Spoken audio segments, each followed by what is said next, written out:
Yo, it's your boy Gifford University and FANI Willis. It's been real now. I get you've been running Fulton County. You've been having people in your back pocket, but your time has come. So look, y'all about another reaction video. She gets owned live. We about to play that now. Don't forget to like the video. Please like the video and comment what you think. Let's get right to it though. What we got, y'all?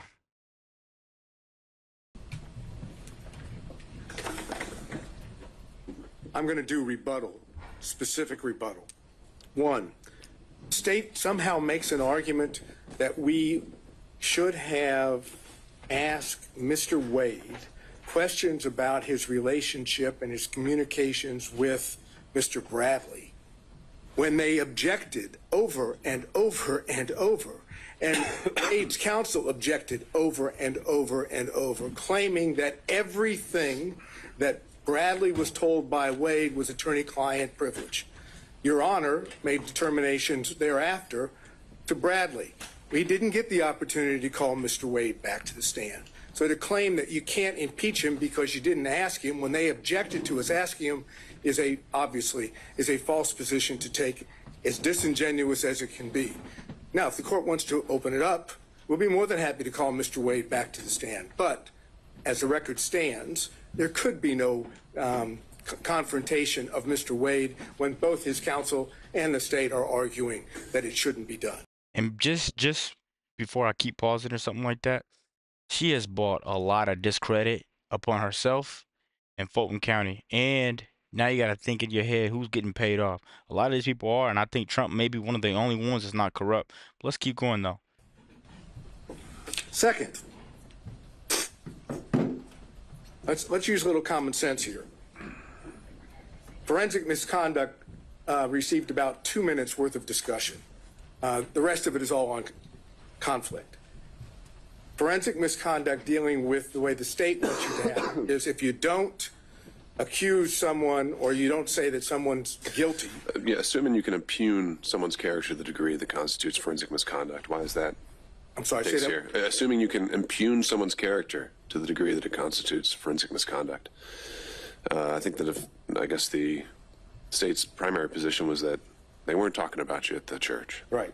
And if you go listen to it and watch it, it starts off by saying, why does Commissioner Bridget Thorne and so many others, and then it refers to they attack him for being black. They attack him, not anyone else, just they attack the black man. They're not talking about Miss Thorne or Marjorie Taylor Greene. They're talking about us. And I'm gonna tell you right now, I love this lawyer.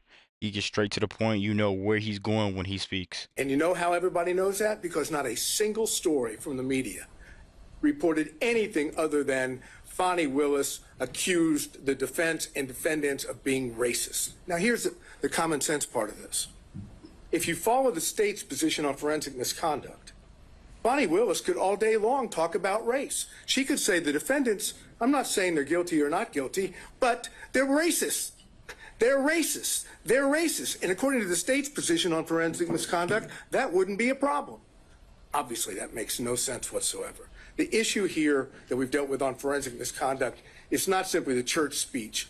It's why she did it, how she did it, calculated, and all the other things that we talked about with the testimony of Wade and Willis in this case. Let's go to the relationship issues and the cell phones briefly.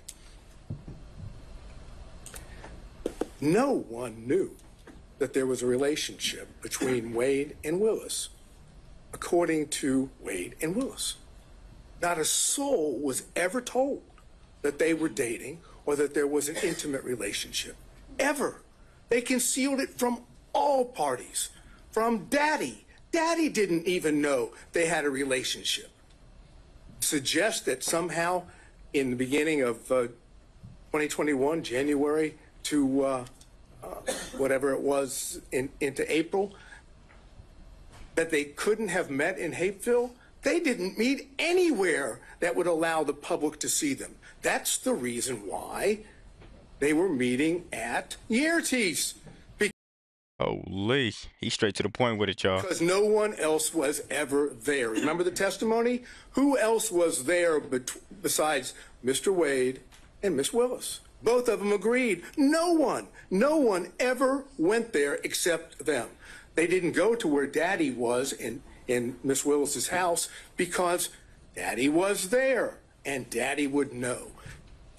No other prosecutors knew. No one knows except who? The one person that knew was Bradley and Yearty. Yearty was the best friend at that time of Miss Willis, and Bradley was the partner of Wade. Now, the only way that the only way that Bradley can walk away from I have very little time, so I'll skip that. Let's go to something. Motive. That's an issue. Whose motive in this case is the strongest? Bonnie Willis, Nathan Wade. Because if they testify truthfully on every point, what happens if the relationship started before November 1st? They get disqualified. Who has the best motive of anyone to lie? They do. Who has the most at stake to lie? They do. Who wants to stay on this case for whatever the financial reason may be? They do. And more. Thank you, Mr. Sato. So you guys, that's the end of the video. I'm gonna wrap it up by saying this. Everybody needs to be held accountable.